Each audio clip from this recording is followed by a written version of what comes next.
안녕하세요. 결혼 8개월 차 신혼부부입니다.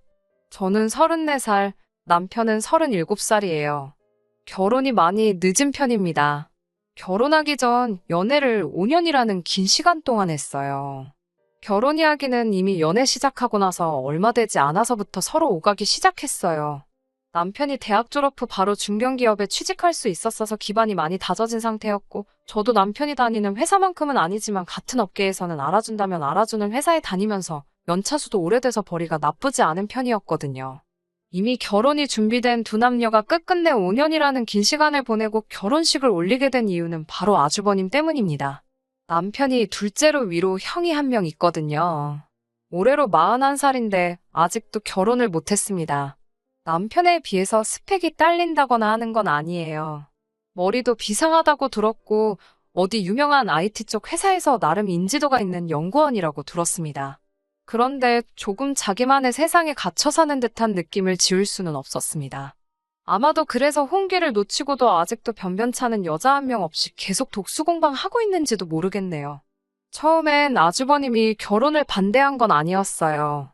당시 시할머님이 장남을 두고 둘째가 먼저 결혼을 하는 게 말이나 되냐면서 아주버님 결혼할 때까진 안 된다는 주장을 굽히지 않으시는 바람에 올해는 할 수 있겠지, 올해는 할 수 있겠지 하면서 연애만 하면서 하루하루 보낸 게 어느덧 5년이라는 세월이 훌쩍 지나가 버렸더라고요.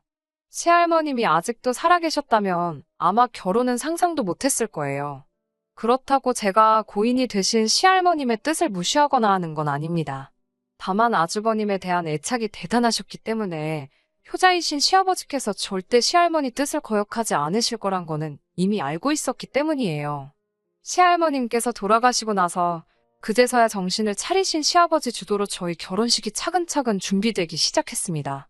그래도 결혼을 전제로 아주 오래 긴 시간 동안 연애를 해서 그런가 애초에 저와 남편이 모아놓은 돈이 상당했어요. 어차피 결혼을 할 것이란 걸 알아서 그런지 연애하면서도 결혼하면 어차피 전부 우리 돈이라는 생각이 들어 쉽사리 지갑이 열리지 않더라고요. 결혼 자금은 남편이나 저나 회사 들어간 지 얼마 되지 않은 시점부터 열심히 모아 그 돈만 해도 다른 사람에 비해 상당한 액수였는데 장장 4년 만이 넘는 기간을 기약 없는 결혼을 위해 연애만 해와서 그런가 안 그래도 많이 모아놓은 돈에 모인 돈이 더 많았어요.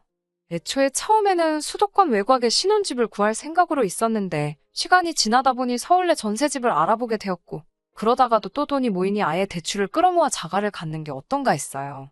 다행히 저희 회사나 남편 회사에도 사원들을 위한 주택대출 지원 제도가 있었기 때문에 여기저기서 싹 다 끌어모으니 위치도 좋고 투자 가치도 준수한 데다가 비교적 신축인 아파트를 구할 수 있었습니다. 아무튼 이렇게 결혼식이 일사천리로 진행되고 있던 가운데 시할머님의 뜻을 이어 우리 결혼을 반대하는 사람이 하나 있었는데 그게 아주버님이었습니다. 여태까지 기다렸으면 좀 더 기다려보지 그러냐라는 말을 시작으로 저희가 자기보다 앞서 결혼하게 된 것에 대해 기분 나쁜 마음을 숨기지 않았어요. 하지만 다행히도 이제 시할머님은 계시지 않았고 무엇보다 이제 실질적으로 집안의 가장 큰 어른이신 시아버지의 주도로 진행되는 결혼식을 막을 수 있는 사람은 아무도 없었습니다. 시어머니가 아주버님 눈치를 조금 보면서 저희한테 아주버님 편을 들며 여태 기다린 김에 조금 더 기다려보지 않겠냐 제안을 했지만 당연히 받아들여지지 않았습니다. 시아버지는 남편 9수 전에 장가를 보내는 게 좋다고 생각하셨고 저도 더 늦췄다간 노산이라 이세 계획에 큰 차질이 생길 것 같아 양보할 수 없기도 했으니까요. 그 뒤로부터 아주버님은 틈만 나면 결혼 준비하러 다니는 저희를 쫓아다니며 해방을 놓기 시작했어요. 결혼식장 예약할 때도 아무래도 여러 사람이 오는 자리다 보니 음식 취향들을 몰라 뷔페로 진행을 하려고 했는데 아주버님이 무조건 스테이크로 해야 한다고 하더라고요. 그런데 저희가 결혼할 예식장은 뷔페도 유명한 곳이고 시식했을 때도 남편이랑 같이 먹으며 웬만한 식당 못지 않다고 느꼈던 곳이기도 하고 스테이크도 시식을 해봤는데 아무래도 대량 조리를 해야 하다 보니 고기가 많이 질겼던 느낌이 있어 뷔페로 하기로 정한 거거든요. 그런데 제가 볼 때는 그냥 반대를 위한 반대를 위해 아주버님이 심술 부리는 걸로밖에 안 보였습니다. 누가 부르지도 않았는데 굳이 따라 나와서는 저희가 내리는 결정마다 무조건 반대를 하기 시작했어요. 예를 들면 뷔페와 스테이크가 하나고 또 하나는 저희가 신혼집에 쓸 가전제품을 보러 가면 엘사 걸 보고 있으면 S사 것이 좋다고 하고 S사 것을 보고 있으면 L사 게 좋다고 하고 뭐 이런 식이었습니다. IT 전문가가 하는 말을 들으라는데 가전제품하고 아주버님이 하는 일하고 아무 연관이 없는데도 말이에요. 웨딩드레스 입는 날에도 따라와서는 신랑도 아닌 사람이 디자인이 어떻네 저떻네, 옷이 어울리네 안 어울리네 헛소리를 하고 있어서 그때는 솔직하게 남편한테 아주버님은 대체 언제까지 눈치 없이 저렇게 따라다니시는 거냐고 눈치를 줘서 남편이 아주버님이 더 이상 쫓아다니지 못하도록 조치를 해줬습니다. 그제서야 편하게 결혼식 준비를 할 수 있었어요. 결혼식을 몇 주 앞두고 있는 상황에 아주버님이 저희를 불러서 한다는 말이 결혼식 날 축가를 자기가 불러도 되느냐고 물어보더라고요. 축가는 제가 다니는 교회 찬양팀에서 해주기로 했는데 막무가내로 자기가 하겠다고 우기길래 어디 한번 드러나 보자고 노래 한번 불러주시겠냐고 물어봤어요. 정말 노래라도 잘하시는 편이었다면 대신 시키겠는데 본인을 너무 과대평가하고 있더라고요. 그래서 이미 미리 약속을 한 사람이 있어서 안 되겠다고 죄송하다고 하니 그럴 거면 노래는 왜 불러보라고 한 거냐며 화를 내시더니 자기가 저희 결혼식 날 축가를 불러야만 그나마 그중에 하객으로 온 여자들에게 자기 매력을 보여줄 수 있는 거 아니겠냐고 말도 안 되는 소리를 하시더라고요. 제 결혼식 날 자기가 결혼할 사람을 찾으려고 하는 건데 내 혼삿길마저 막을 생각이냐며 입에 거품을 물고 꼭 자기가 하겠다고 생떼를 쓰더라고요.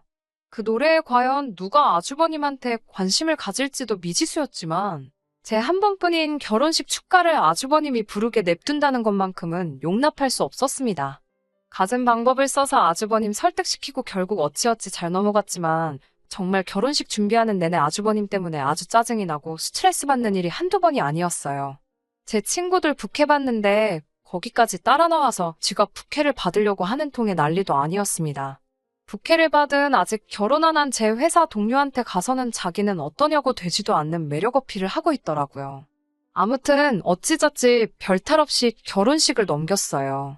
아주버님이 조금 열받게 하는 부분은 있었지만 저한테 직접적으로 큰 피해 입힌 거 하나 없고 짜증이야 많이 부렸지만 실제로 아주버님 의견이 반영된 적은 한 번도 없이 다 저와 남편이 원하는 대로 진행할 수 있었으니까요. 그런데 신혼여행 끝나고 돌아와서 입주 청소가 끝나고 신혼집에 들어가고 얼마 지나지 않아 아주버님과 아주 한바탕 대소동이 생기게 되었습니다. 집들이 날 저희 집에 처음으로 시댁 식구들이 모이게 되었거든요. 아주버님은 저희 집을 이때 처음 와보는 거였어요. 그런데 아파트 시세를 검색해봤는지 집들이에 오자마자 저희 집 살 때 사용한 통장 내역을 꼭 봐야만 하겠다고 하더라고요. 말씀드렸다시피 저희가 아주버님 때문에 연애를 길게 하느라 정말 양가 지원 하나도 받지 않고 두 사람만의 힘으로 마련한 집이거든요. 회사에서 대출 지원도 해주고 저희가 개인적으로 받은 대출도 있었기 때문에 생각보다 조금 넉넉하게 자금을 만들 수 있어서 혼수까지 정말 양가 어른들의 도움 하나도 없이 마련했다고 설명해줬어요. 그런데 아주버님은 그걸 믿지 않더라고요. 장남인 자기가 결혼을 아직도 못했는데 어떻게 이런 집을 해줄 수가 있느냐고요.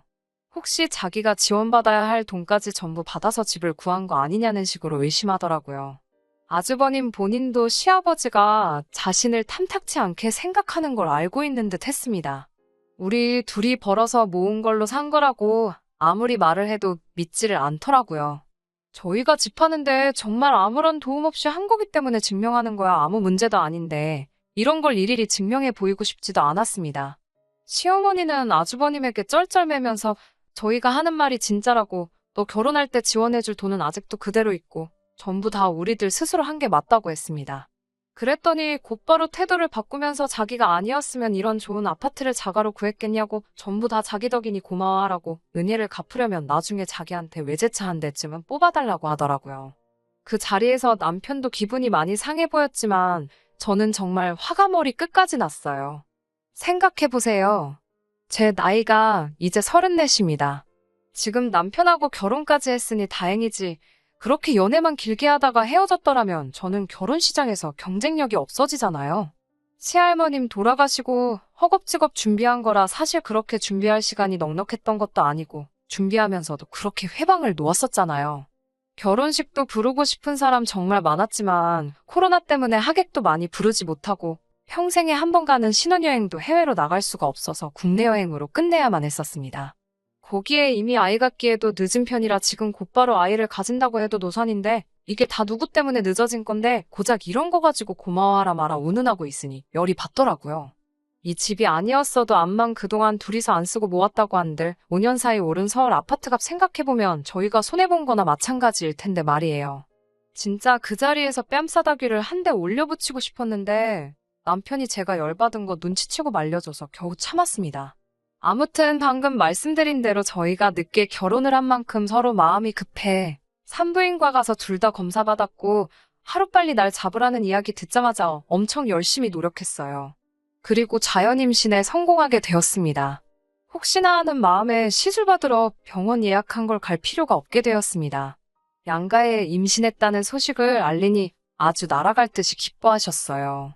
마치 친정부모님만큼 기뻐해 주시는 시부모님 보니 저도 기분이 좋아져 있었습니다.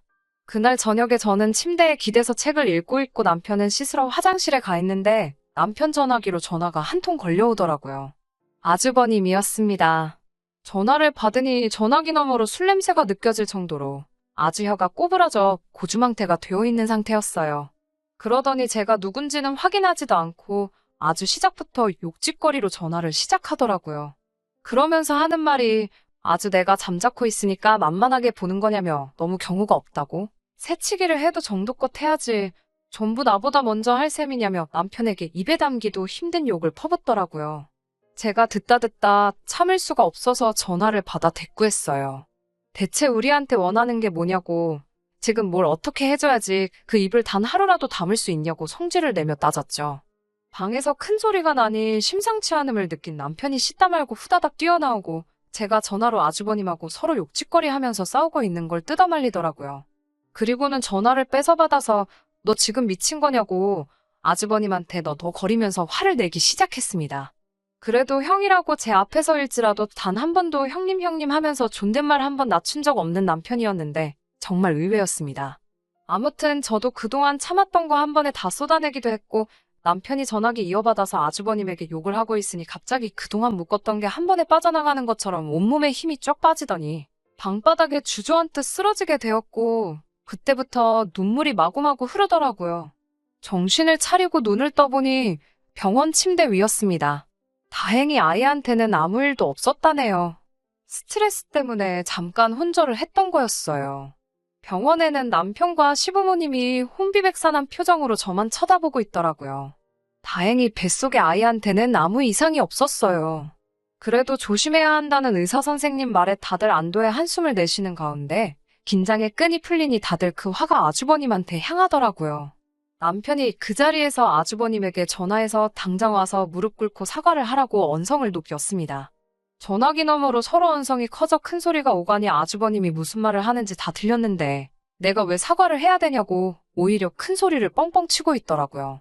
아주버님 말이라면 껌뻑 죽고 맨날 아주버님 마음 상할까 눈치만 보시던 시어머니께서 전화기를 뺏어들더니 아주버님을 향해 소리를 고래고래 지르시기 시작했습니다.